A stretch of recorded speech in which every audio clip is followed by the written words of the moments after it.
Baik, Bapak Ibu, demikian penjelasan dari Bapak Dedi.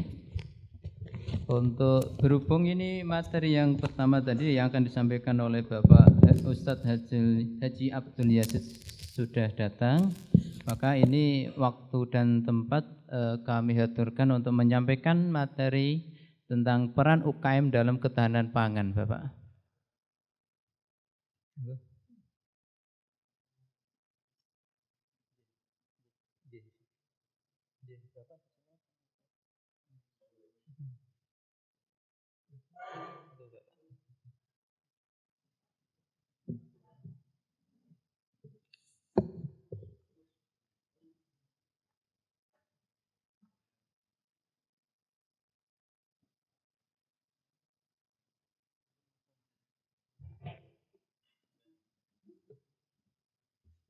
Ini tadi materi yang 2 dan 3 sudah Pak sudah selesai. Ini jadi nanti Bapak untuk berkenan untuk menyampaikan materi tentang peran UKM dalam ketahanan pangan, Pak ini. Monggo.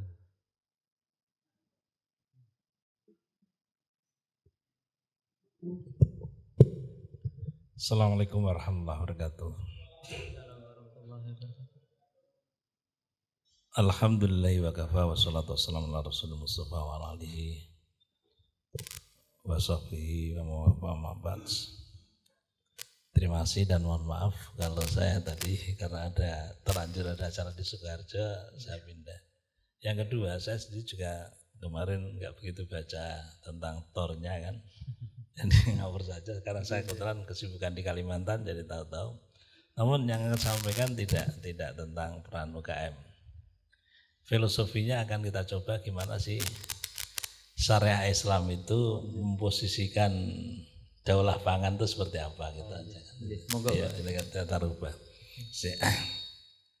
Jadi saya ambil daulah pangan menurut syariah Al-Quran. Jadi begini, kita kadang-kadang tidak sadar bahwa kita umat Islam itu yang mendapat berapa alokasi waktunya berapa? Jadi maaf saja. Gini, kita itu yang mendapatkan informasi dari Allah bahwa Allah itu menjadikan Adam itu sebagai pengelola bumi. Ini yang harus paham. Karena itu ada di Al-Quran. Maka kita sebagai umat Islam itu bertanggung jawab.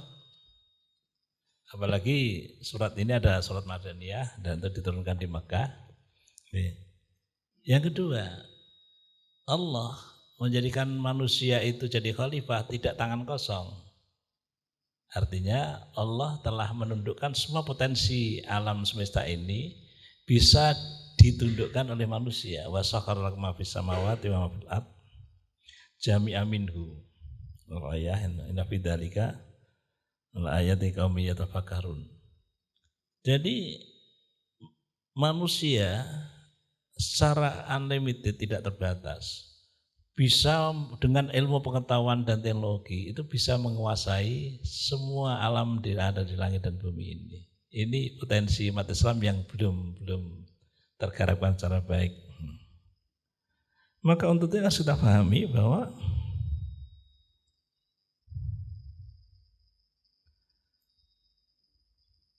kalau manusia, khususnya umat Islam ingin menguasai peradaban di dunia ini, maka ada beberapa syarat itu kan. Jadi syarat yaitu yang pertama walakat makan nahum fima in makan nahum fihi wa ja'alna lahum sam'an wa absara wal afidah. 3 potensi ini yang harus kita kembangkan. Jadi dengan hati dan akal kita, dengan penglihatan dan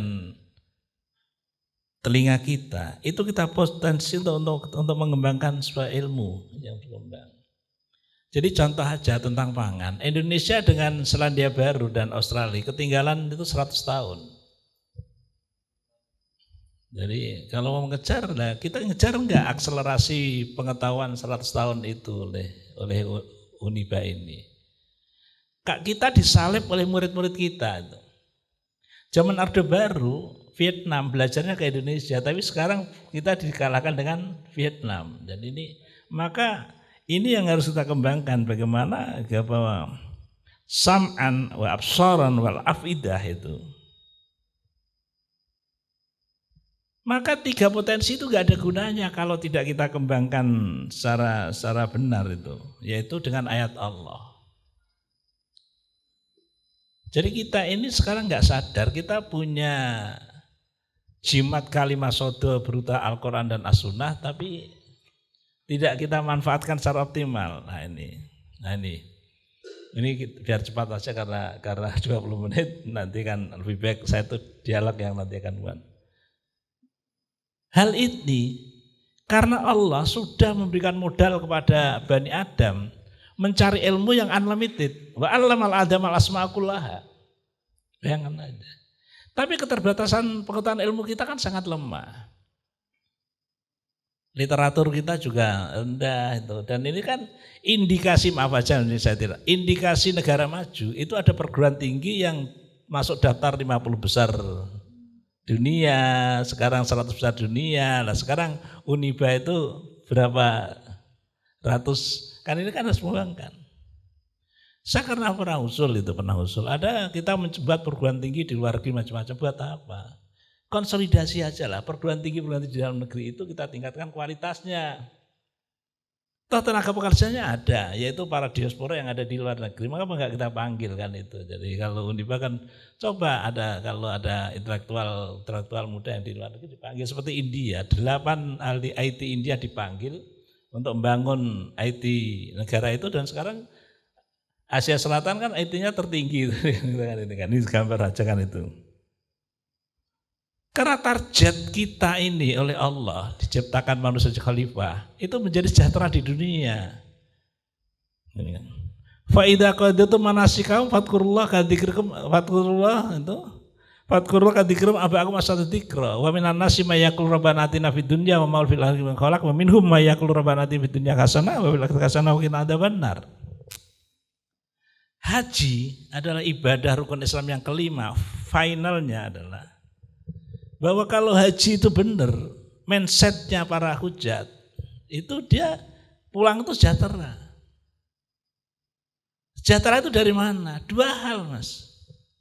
Yang pertama, itu di pertanian. Iltamisur rizqa fi qabayil ard. Kalau kamu ingin menggali rizki, itu kita kelola. Kita aja nggak selesai kan, jadi bingung tentang kebutuhan ketahanan ketahanan import macam-macam, karena kita nggak kelola. Kelola kita tidak pakai ilmu pengetahuan, kelola kita dengan duplikasi aja. Teknologi memupuk tanaman pakai kimia, kita buat kimia, padahal kita punya banyak pupuk organik dan sebagainya. Yang kedua, alaikum bitijaro, kamu berdagang. Karena berdagang itu 90% rezeki ada di perdagangan. Coba sekarang. Dulu kiai itu di pondok-pondok pesantren kalau enggak jadi petani ya jadi pedagang. Tapi sekarang kita itu lebih senang buat proposal daripada bertani kan ini kan. Anekdotnya begitu. Maka kemarin si Gus Yahya di waktu wisuda di Lirboyo mengatakan kalau ada pondok pesantren kiai kok masih buat proposal, itu kiai dan pondok pesantren kuno. Yang sekarang harusnya kita menyelesaikan problem kita sendiri, kan saya dukung itu kan. Rabbana atina fid dunya hasanah wa fil akhirati hasanah wa qina adzabannar. Kalau dunia hasanah ini dari syariah, kita insya Allah akhirat hasanah. Insya Allah kita lepas dari siksa neraka. Tapi kalau dunia ini dikelola dengan kapitalis, dunia tidak sejahtera, besok akhirat kita juga masuk neraka, kan jadi problem ini. Maka tanggung jawab kita sebagai umat Islam badai itu kan. Nah, jadi ini yang harus kita sampaikan di sini itu. Karena target di dalam pengelolaan itu wa ansa'akum minal ardi wastamarum fiha. Allah lah yang menciptakan kamu dari bumi dan kamu punya tugas untuk memakmurkan bumi. Sekarang yang mau memakmurkan bumi Indonesia siapa? Yang mau bumi global siapa? Kalau kita beli produk di sini, produknya siapa? Padahal Allah Rasulullah telah menurunkan, kita lebih baik tidak makan kalau tidak dari produknya sendiri. Ya untunglah kita sudah mulai sedikit-sedikit ngitungin air wakaf karena itu kan itu. Coba. Jadi di sini kan itu. Sahabat yang berbahagia, maka kita harus memakmurkan bumi. Allah telah menginformasikan di surat Al-Baqarah 22 bahwa sumber rizki itu pertanian. Coba di sana disebutkan bahwa alladzi ja'ala lakum arda firasha wa samaa'a binaa'a wa anzala minas samaa'i maa'a wa akhraja minas samari rizqan lakum. Fala taj'alu lillahi andada wa antum ta'lamun. Rizqan lakum. Tapi sekarang petani kita miskin. Mengapa kita miskin? Karena tidak didasari oleh ilmu, tidak didasari oleh teknologi. Petani kita, mbah kita punya 2 hektar, anaknya 4 tinggal setengah hektar. Anak cucunya tiap anaknya 4 tuh cucu 4 tinggal 1000 meter. Kalau di Thailand enggak, satu kawasan petani tidak boleh nggarap kurang dari 2 hektar. Jadi skala ekonominya masuk, kan di sini kan enggak. Wis garap sawah mong 2000, nanti hasil panennya nggo sedekah bumi, nggo macam-macam nggo muludan entek kan enggak habis, enggak dapat sisa kan. Ini realita kan itu. Jadi ini realita yang itu kan. Maka di sana saya sebutkan kita kelola. Alam tambang tidak kita kelola. Yang kelola orang lain.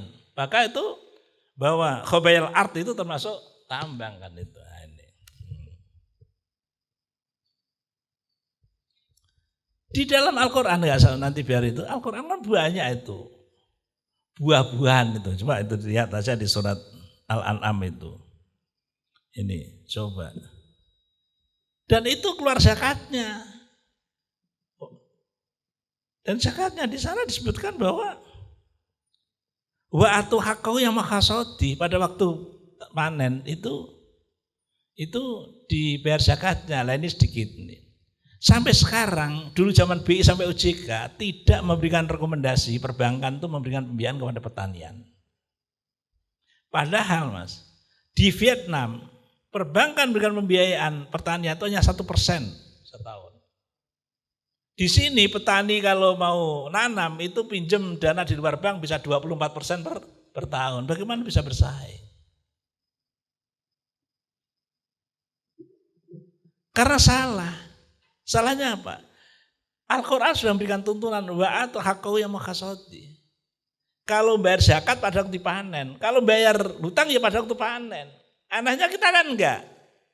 Jatuh tempo sudah panen, sudah dijual orang lain, uangnya sudah diterima. Kalau uang itu kan tidak bisa dicari buktinya kan. Ngerti serinya juga kesulitan kan. Jadi salahnya. Jadi ya harus kita tata kendala ini kan itu. Nah, ini. Coba. Ternak ini ternak. Ternak itu destinasi wisata loh Pak. Ya enggak? Coba peternakan itu yang itu. Di dalam apa sebutkan? Kueku seneng nak pas sapi metu ke kandange lan mulih so kandange. Kan coba wisata kan? Ngapa enggak kita lakukan? Sekarang ini kebutuhan ternak kita 2,3 juta ekor per tahun. Sekarang kena PMK, coba bayangkan aja. Itu saja per kapita di Indonesia makan daging baru 2,56 kilo, sepertiganya Malaysia. Malaysia itu sudah 8 kilo. Maka jangan harap itu anak-anak generasi kita itu pinter-pinter, makanannya sarimi aja kok enggak pernah pakai daging kok. Jadi ini. Dan rasanya itu biar sedap kasih masako kok, tidak pakai kuahnya kaldu kan. Coba bayangkan aja kan. Yang ada itu hanya gambar jagonya aja kan itu. Kamu nonton. Jadi sederhana aja. Jadi kita harus sadarkan, kita harus kembali pada Al-Qur'an tuh. Coba di sana tuh ternak itu. Bulunya itu bisa jadi pakaian hangat. Sekarang coba aja buat kuesioner. Yang datang ini yang pakai celana umbul siapa? Enggak ada 10%. Padahal pakaian wul itu sudah disebutkan dalam Al-Quran. Dan sumbernya sudah disebutkan dari bulu domba. Coba. Kita teknologinya aja nggak menguasai. Al-Quran informasikan 1440 tahun sekalian tentang pakaian bulu jadi penghangat.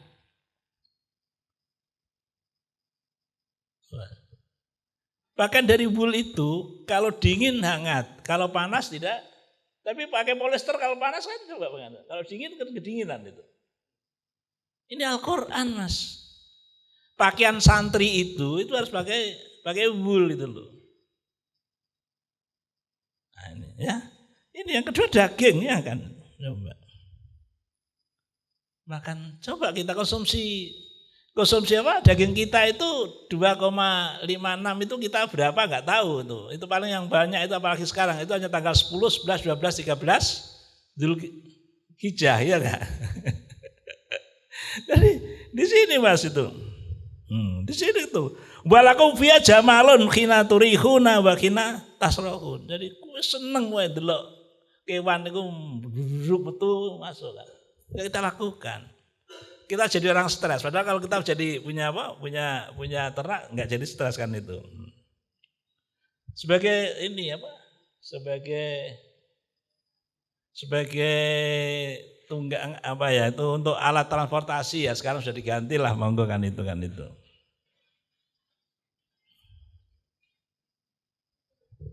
Ya ini saya lompati aja tentang ini kan itu.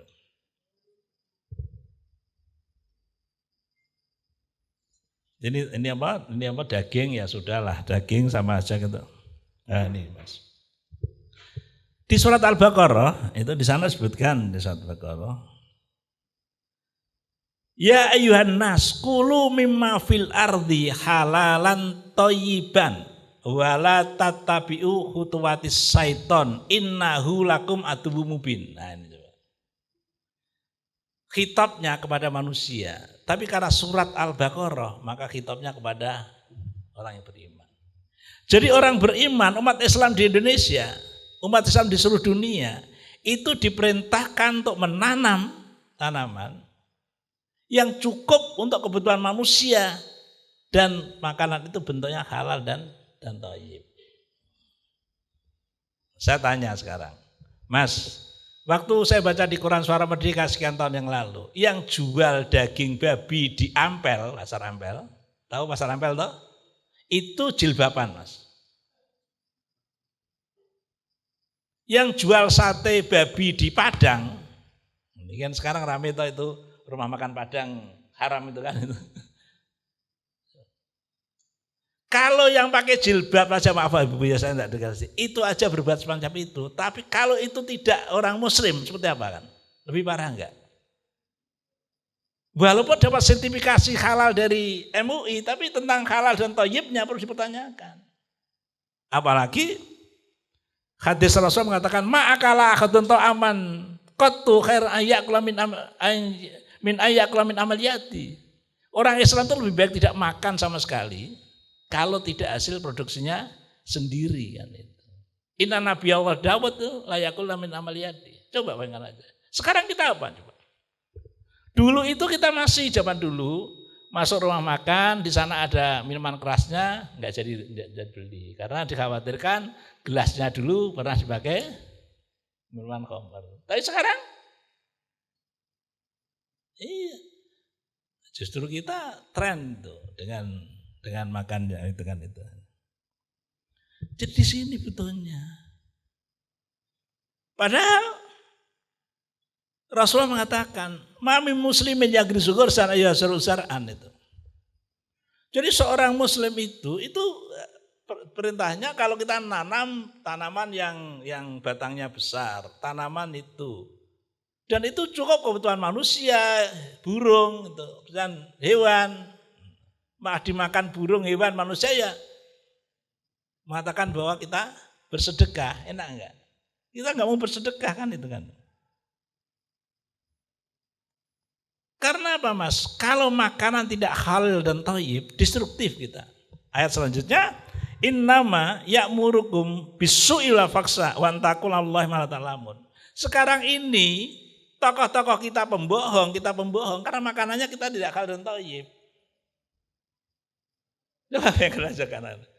Sekarang itu loh, itu kan sudah.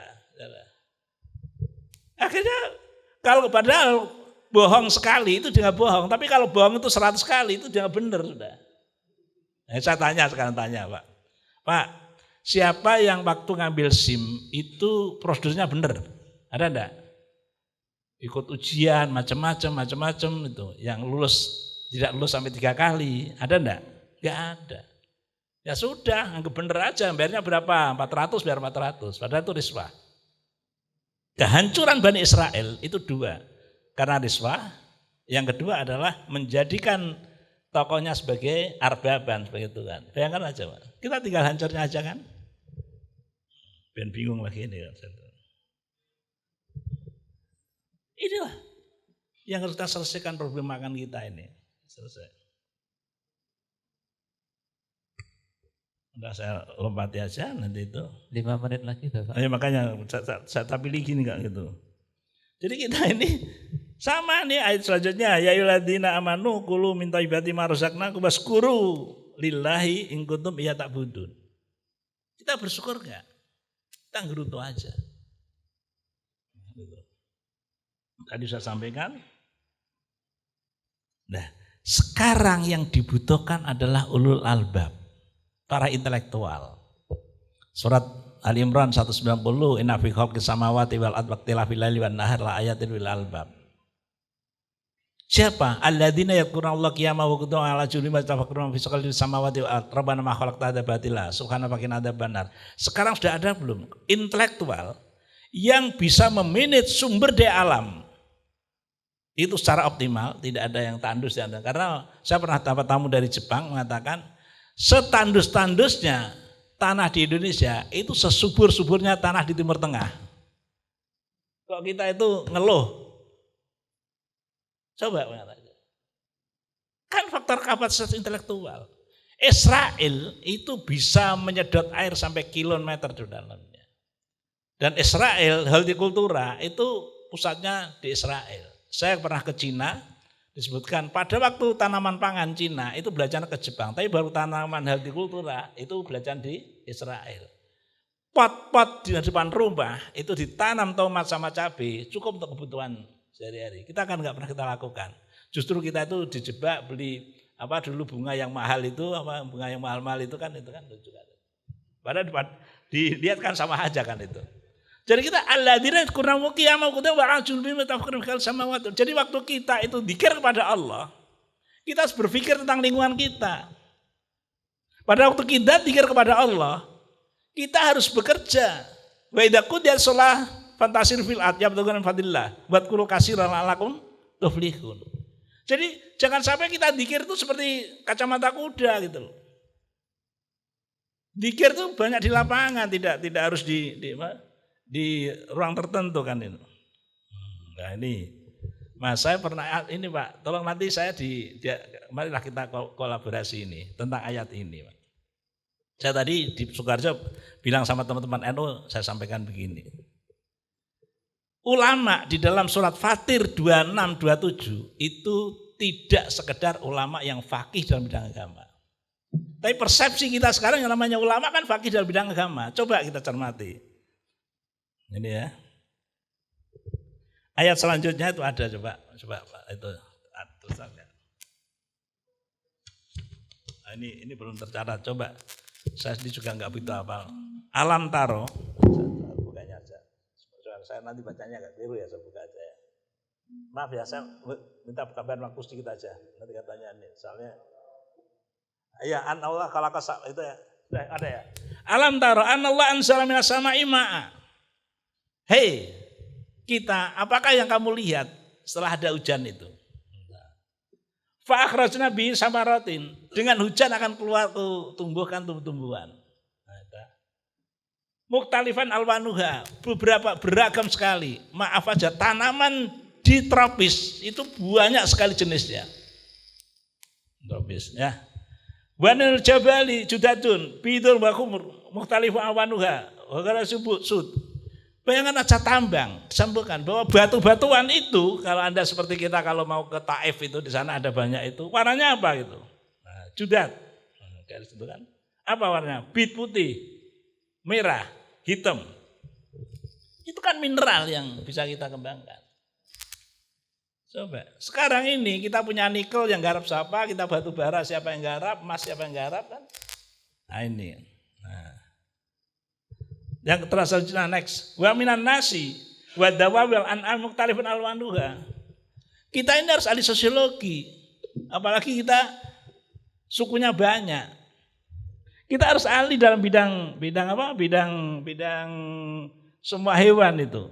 Dalam an'am itu. Mukhtalifun alwanuha. Kita harus ahli dalam bidang itu. Nah ini. Wa kadzalik innama yakhshallahu min badil lama.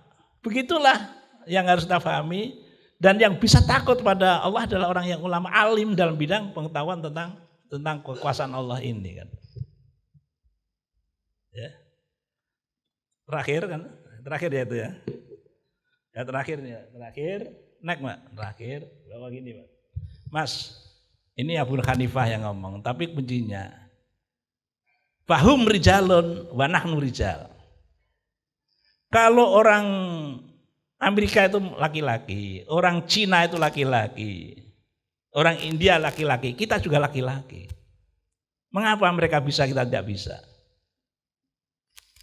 Ini ada sejarahnya, ini ada sejarahnya di Muhammadiyah. Pada waktu Kiai Suja itu ingin membuat rumah sakit, ditertawakan sama semua ya yang rapat itu. Akhirnya, mengapa Anda mertawakan? Ya enggak mungkin toh. Saat itu dia mau membuat rumah sakit, dia mengatakan hum rijalun wa nahnu rijalun, londoku ya wong lanang, aku wong lanang. Maka prinsipnya sekarang ini kita harus mengatakan bahwa kita adalah laki-laki. Saya kira itu mungkin dan insya Allah nanti akan sedikit itu nanti karena habisnya masih ada beberapa yang saya sampaikan, tapi mungkin bisa dilihat sendiri nggak usah itu tentang kondisi impor pangan dan kondisi kebutuhan daging. Saya kira itu, dan maaf tidak sesuai dengan diharapkan tentang UKM itu gampang kalau UKM itu. Terima kasih. Bila taufiq, assalamualaikum warahmatullahi wabarakatuh. Waalaikumsalam warahmatullahi wabarakatuh. Baiklah Bapak Ibu sekalian, demikian materi yang disampaikan oleh Bapak Ustadz Yazid ya, tentang mencukupi kebutuhan pangan manusia yang halal dan berkualitas. Begitu banyak manfaatnya ya Pak setelah umas tadi Bapak Yazid tadi.